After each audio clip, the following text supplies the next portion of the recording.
immersion is where it's at. Like if you want to move through an issue quickly, pick something and spend a few weeks really pouring your love and your focus and your conscious awareness onto it. And know that at the end of that episode, you're going to heal.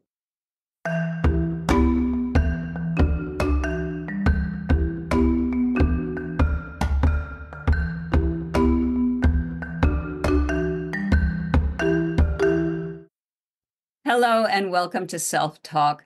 I'm your host, Rachel Astarte. And today, as my guest, I have Gabrielle Pimstone.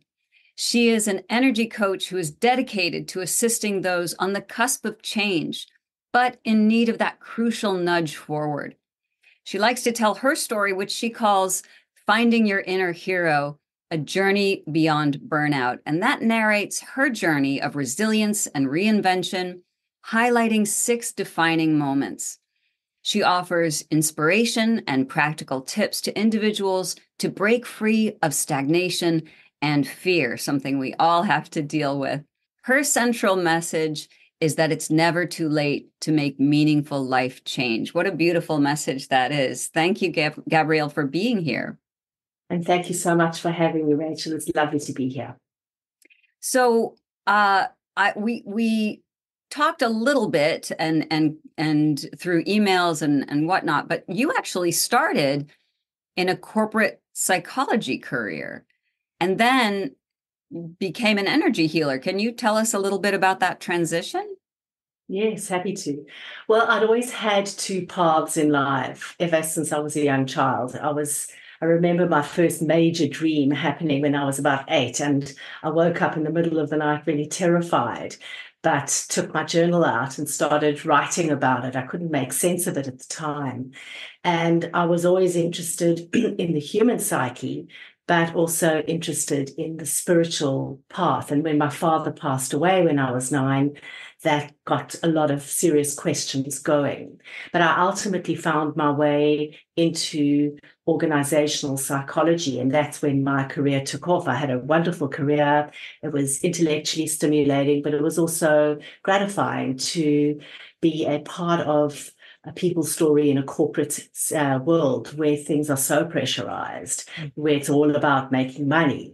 It was a privilege to be able to help individuals and groups and teams and whole systems change and pivot and actualize and really find the best version of themselves. But in 2020, I woke up one morning and I was a senior leader in a bank. I actually hated my job at the time. I was beyond stressed. I wasn't sleeping. I'd isolated because I had no energy to give anyone else. And I took myself off that day for a walk. I put my AirPods in and I listened to a podcast. And on the podcast, the woman being interviewed was talking about the anxiety, the acute level of anxiety that she lived with.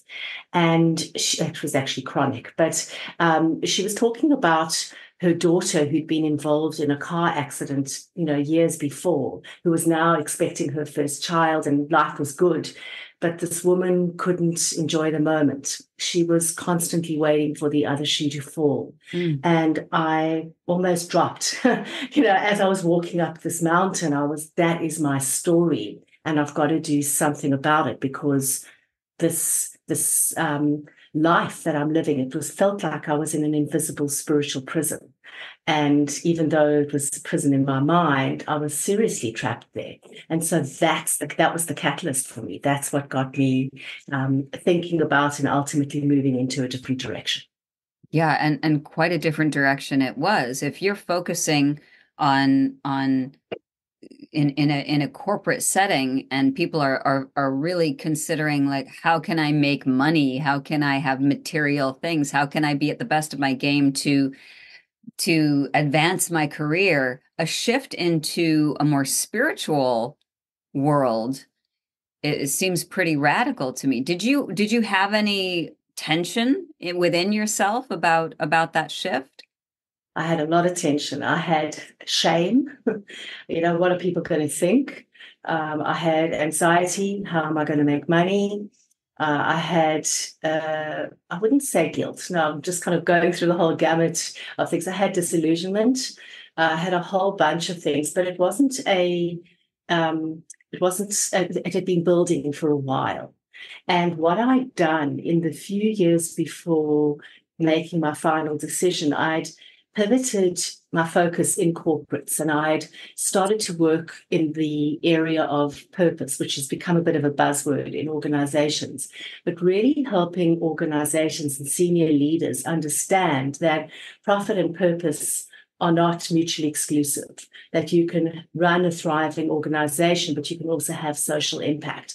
So I started to, fundamentally move away from what I had been doing, but the context was still the same. The context was bureaucracy, can't get anything done, things take a long time, and politics. So I wasn't seeing the level of change and the level of transformation that I wanted to see. And so the context was still the same, and that is potentially why I felt so trapped.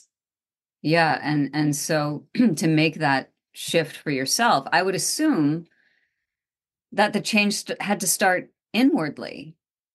Yeah. It absolutely did. So there was an awakening. What actually happened after that podcast is there was a realization that I didn't just want to change, I needed to change. There was that catalyst, which is often the first step in transforming your life. You need a bit of a kick, a catalyst, and that was my catalyst. And then I resigned from the job the next day, but I dialed up my spiritual practice, and that's where spirituality came back into my life. And so I found a few teachers that resonated. I started doing, my first thing that I did, I don't know if you know, but Deepak Chopra and Oprah do, they've got those 21-day programs, 21 days to gratitude, 21 days to purpose. And I did about 3 or 4 of those back to back. And then I started reading, and then I started, building my own practice, my own spiritual practice. And then an advert showed up on my Instagram feed. And the advert was about this guy talking about how energy is the make or break. And I listened to it. It was an advert. They were running a weekend workshop, which is a sales pitch, but I thought, let me go free. And it was in that 3-day weekend session that I decided, I've been working with mindsets and I've been working with behaviors. I've been working with identity for so many years, but actually at the heart of it all of those things have an energetic stamp in the world, an energetic frequency. And let me see if I can start making a change in my own life if I work at the energetic root of all my issues. And if I get out of my head and into my body and into my heart. And I did an 18-month program, level 3 practitioner, and then I started practicing on others, and it's made a huge difference. I can imagine. That's fascinating. Yeah. And I think you touch on a very important point, which is this work beginning with ourselves.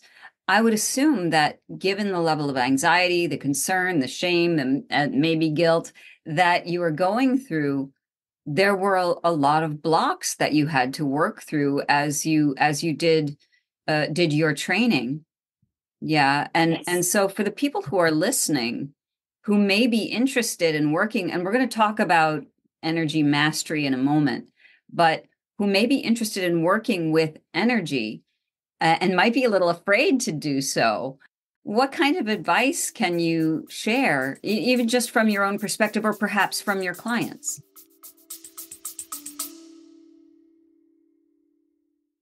Hi, it's Rachel here. If you'd like to dive deeper into your own self-development, but you're looking for an alternative to traditional talk therapy, I think you'll love the Foundation of Self Immersion program.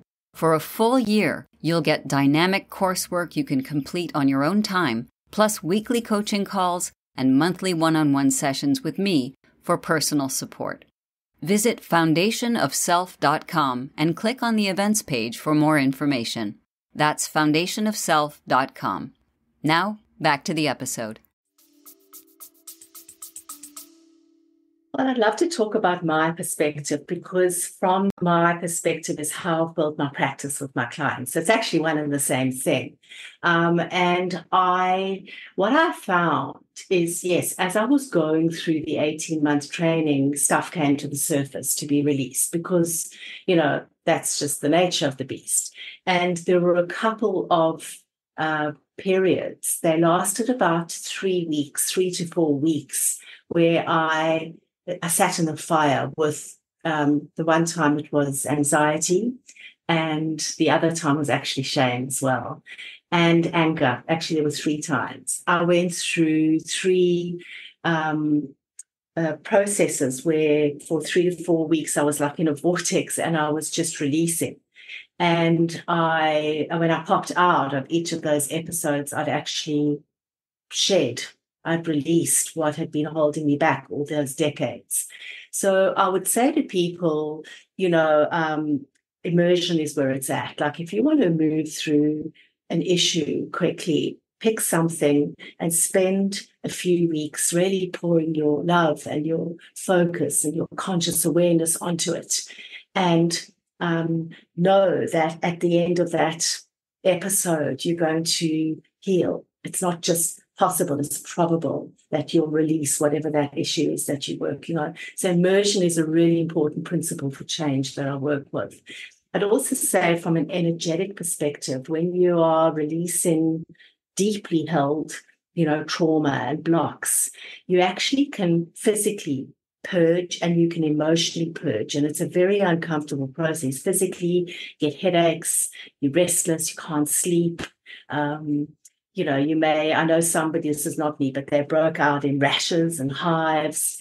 And emotionally, you have this outpouring of grief and, deeply held emotions. So what to move through that process energetically, just know that it is low vibrational frequency leaving. It's coming up to be released. And it was almost like my mantra.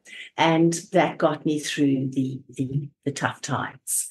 But it's well worth it, 3 to 4 weeks, focused attention on an issue, and then it's done. Well, not completely. It comes back, but it doesn't have the same hold on your life that it once did. Right. The immersion part is so important, and the dropping in, or what I call with my clients, the dropping in, and knowing that whatever it is that's holding us back, whatever our blocks are not the enemy. That it's taken time for us to create situations where we feel anxiety or fear, but that we can be gentle toward that, even though the healing itself might not be very gentle, right? As you're mentioning. But I love what you're saying, because many people might misread some of the symptoms of release as symptoms of being more dysfunctional or more caught up in their trauma. So having headaches or not being able to sleep, they might say, well, this isn't working. But in fact, it is that energy releasing. Yeah.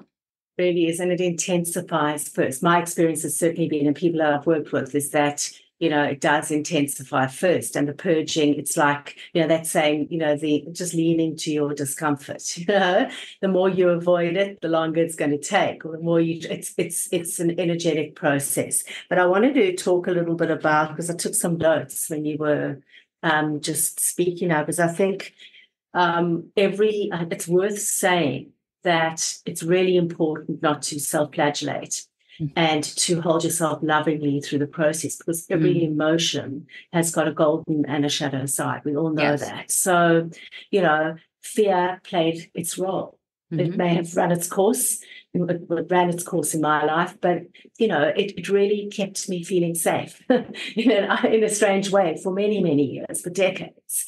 Anger, all these things have got a duality, like a golden and a shadow side. So it's really important to honor that as you're going through the process. And also the age-old tip of amp up your self-care when you're in a healing journey. I can't say that enough. For me, my self-care is more of a mental self-care. So the more of a process I'm in, the more I want to learn. So I just read more. I listen to more podcasts. I also love to exercise, physical movement. Find what floats your boat and amplify that when you're going through this kind of a journey. It's a saving. It really is a saving. Yeah. And it's that gentleness. It's that loving attention that you're giving to yourself, because why else are you doing this? Right? This is all to That's get right. you. Yeah. Why else would you do this work that can be harrowing sometimes, except to have those benefits, so that we can give our best selves out into the world, right? So this isn't just a selfish act. It's definitely not. And for me, one of the reasons that I went on this journey and decided to formally train as an energy master is I wanted to heal my family. I wanted to be the vessel, the vehicle, to be the one who heals grief, who heals loss. And because as a member, and I'm talking about my primary family, my mother, my brothers, everyone who was involved in my father's illness and passing and so affected by it. Because in a family unit, energetically, we don't exist in isolation. We're all part of the same energetic field. And so I knew intuitively that if I was going to heal my energetic blocks around my father's passing, that in doing so, I would find a way to heal some of my family story as well. And that was a really compelling rationale for me going down this path as well. Yeah, and I talk about this time and time again in podcasts and usually with clients. It's so amazing to me. Almost 99, if not 100% of the time, once we have an awakening, one of the first things we want to do is help others. Right? That's the nature of it. That's just the nature of that loving energy that runs the universe, right? Yes. Yeah. So let's talk a little bit. Yeah, go ahead. I'm sorry. No, and I'm saying also when you're in an awakening process, you realize you are part of a collective. Yes. It's just an illusion that we live in individual bodies, Exactly. that we're actually connected in every other way. We are part of the quantum field. And so you start to realize that the more and more, the more you become conscious and the more you awaken. Right. So I hope everyone is hearing that as small as your life may seem, and every time you watch Nova or any of those specials about the universe and you realize, oh, we're just a tiny little planet, but imagine just this one being on that planet. We are insignificant. It's quite the opposite. Quite the opposite. Because as you rightly mentioned, we are contributing to the quantum field. So what energy are we contributing? And that's another very compelling reason for doing your inner work, whether you're doing that with a counselor or an energy healer or a spiritual guide or all of them, right? Because they all work together. So let's talk a little bit about energy healing. So what is, or how would you describe energy mastery? And if someone is going through a major life transition, how can that be of benefit to them? Right. Well, energy mastery, this is how I have come to define it and work with it. It's an art, but it's also a discipline. It's a practice. And there are 5 components to it in my experience. The first part of it, I guess the same as psychology, is understanding, self-awareness, having a higher level understanding and consciousness, not just about your energy levels, but your blocks and your patterns and the factors that affect your energy. So what gets you in a state of non-resistance? What gets you in a state of resistance?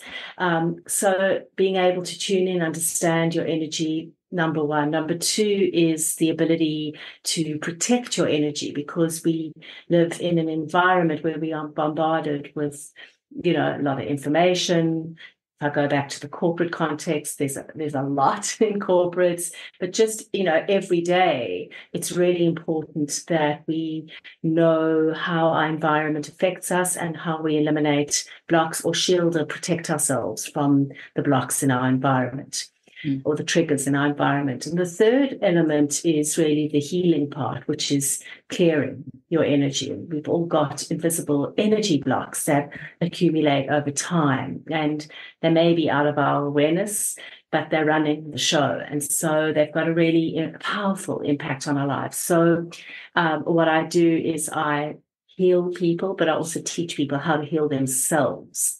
That's the clearing part. Then maintaining energy is the fourth element to it. So, we may be feeling good one moment and then our energy fluctuates. That's pretty normal. I teach people how to interrupt energy dips so that, we don't get into a downward spiral before it goes too far down. And then the fifth and final part of mastering your energy is how to optimize your energy, which is really expanding your energetic capacity so that you can house a higher frequency. It's really great for manifestation. People find that pretty cool. So those 5 elements: understand, protect, clear, maintain, and optimize your energy. Now, how it affects, I don't know if you want me to stop there because there was a second part of your question. Carry on, please. Yeah. So when we're going through transitions in life and, talking about life transitions, things like career shifts, job shifts, moving house, moving city, moving continent, relationships changing, all of that good stuff, they're very stressful times, and we feel a sense very often of life's happening to us, not for us. And so when you master your energy and you are in touch with where your energy is at, you're able to interrupt dips, you're actually building your resilience. And when those kinds of, I hate to say the word adversity, but those kinds of things happen, you not only bounce back quicker, but because your energetic frequency is higher, they don't affect you in the same way. So it's a really important piece and a missing piece when it comes to resilience, being able to bolster your energy so that challenges in life and the things, the chaos that's going around you doesn't affect you so much. You're still able to remain clear and mindful and still as the chaos happens in your environment. So that's really the link for me. Yeah, beautiful. What are some tools that listeners could start using right now or after they're done listening to this episode that would help support their energy? Well, we could start with understanding your energy. So maybe that's the first step in mastering your energy. Very, very simple. I'm going to get really simple with this. There are very simple questions that you can ask yourself to tune in to where your energy is at. A simple question like, getting into a quiet state and asking, is my energy heavy or is it light? Is it open or closed? Those kinds of very, very simple questions. And you can do that regularly. You can set an alarm clock on your phone, for example, and you can do that 3 times a day, morning, evening, morning, noon and evening. Or if you're in a rough spot, you can do that on the hour. And what it does is you're tuning in, which is always a good thing, but it also interrupts the downward spiral. So that would be a very simple tool. The other thing that I always talk about that's available to all of us is sleep, using your sleep time to work through stuff and to heal at an energetic level is really, really powerful. And we've all got, dreams are available to all of us. They're very underutilized, but I'm a huge proponent in, using sleep time as a way to heal. So what I would recommend to people, another very simple practice is to start a dialogue with your dreams. So just before you go to sleep, and this is, you might recognize this from Jungian, the Jungian practice, but to really, before you go to sleep, get yourself into state, get into a clear, non-resistant state, and then ask your dream a question. Tonight, as I sleep, the different kinds of questions you ask, but tonight, as I sleep, dream, can you show me what life would look like if I was less angry? Or dream, tonight, as I sleep, can you show me why I get so triggered by A, B, C, and D, whatever it is. I mean, I'm just thinking off the cuff. And when you wake up, to have your journal or pen and paper next to your bed, and the first thing you do is you just document what comes up overnight. If you don't remember anything, that's okay, because you will wake up with a feeling, and just take note of the sensation. What are you feeling as you wake up? And write that down, and keep doing that until you get into the habit and the practice of purposefully working with your dreams, and then finding a discipline that allows you to capture what's happening in your dreams and work with them. So I'm all for dreaming and working with dreams when it comes to personal mastery, but also energetic mastery as well. Yes, and to corroborate that, as a shamanic practitioner, the Aboriginal shamans talk about dream time, and that we are literally dreaming our world into being. That there is no separation really between the dream world and this reality. It's a different reality, but what you're saying resonates so deeply, because there is healing to be done in that dimension, in that reality, just as if you were doing a shamanic journey and you're working with your compassionate helping spirits for a healing or a dismemberment or whatever it might be. So I love that. And I love to sleep, so I think it's one of my favorite pastimes. I make sure I do it twice a day. But so I love that. I love that so much. So these are some practical tips that people can use right now. Anything else to bring energy mastery into their daily life? Yeah, I mean, look, I work with sacred geometry. I mean, that's the tool that I work with. And I can't teach advanced sacred geometry on a podcast for various reasons. It's too complex, but also it's a process. You've got to expand energetically before you can house the, complex sacred geometry. But there are simple sacred geometries that we can all use to, for example, protect our energy. Let's talk about that part of energy mastery, because I think it's really up. So there are different ways that you can do it. A lot of, some people use the pyramid structure. Some people use a sphere. I actually like using a vortex. I'm going to show you what the vortex looks like. So, and this takes a couple of minutes. So this is a way to shield your energy by using a sacred geometry that is protective. So a vortex, just think about like a tornado that spirals, right? And what you're going to do is you're either going to build one in your mind's eye, but when you start out, you typically use your hands. And what you're wanting to do is you want to build an energetic vortex all around you. So from above your head, all the way around your body, all the way to below your feet. And as you're doing that, you set the intention that only energy of love and light can come into that vortex. And if there's already stagnant energy, that the vortex, it gets channeled out and spat out through the bottom of the vortex into the earth for purification or transmutation. And so you can do that. If that feels too complex, try a pyramid structure. So build a huge pyramid around you and set the intention that only energy of love and light can come into it, and that you are protected from low vibrational toxic energy in your space. Anyone can do that. It takes 30 seconds. And it's a simple way of shielding your energetic field. So I love sacred geometry. That's very simple sacred geometry. Obviously, the more advanced you get, the more energetic resonance there is, and the more potent the geometry is, the more happens. But that's a very simple tool that people can use to protect their energy.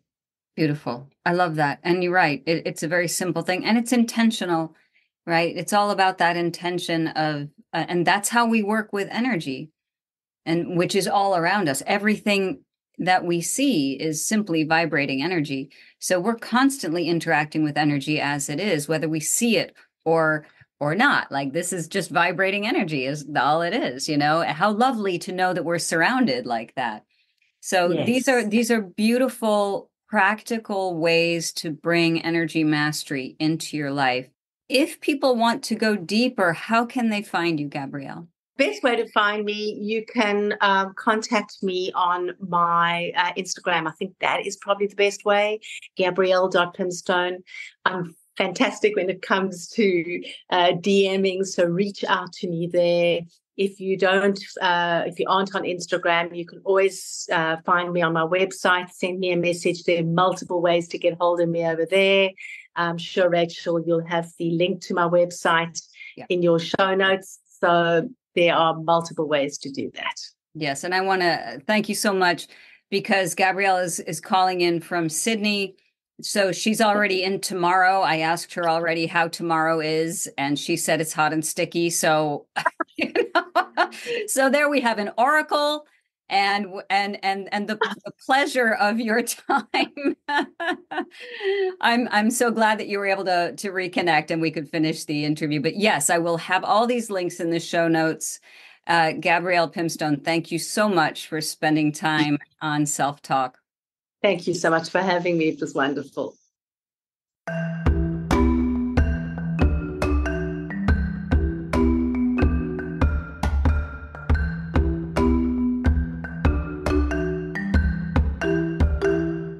Hi, this is Rachel Astarte from the Self Talk podcast. I'd love for you to send me your emails with questions or stories about yourself. What are you looking for? What are your questions? What are you grappling with in your own personal life that has to do with your identity, with yourself, with your very existence? These are the things that we're going to talk about during the podcast. And go ahead. It's all right. Get deep.